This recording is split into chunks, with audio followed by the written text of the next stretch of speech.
Beredar curhat seorang pemudik mencuri perhatian warganet usai membagikan pengalamannya selama mudik di kampung halaman.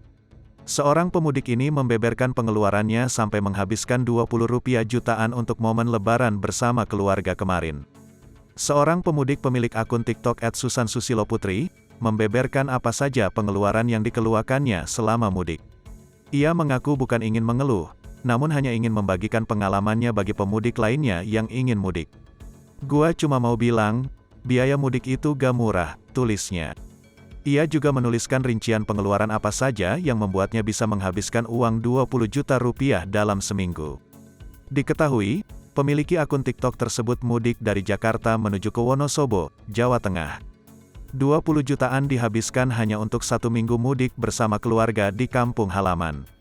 Ia menuturkan berangkat mudik pada tanggal 1 Mei tahun 2022 dan kembali pulang ke Bekasi tanggal 5 Mei tahun 2022 sebelum momen arus balik.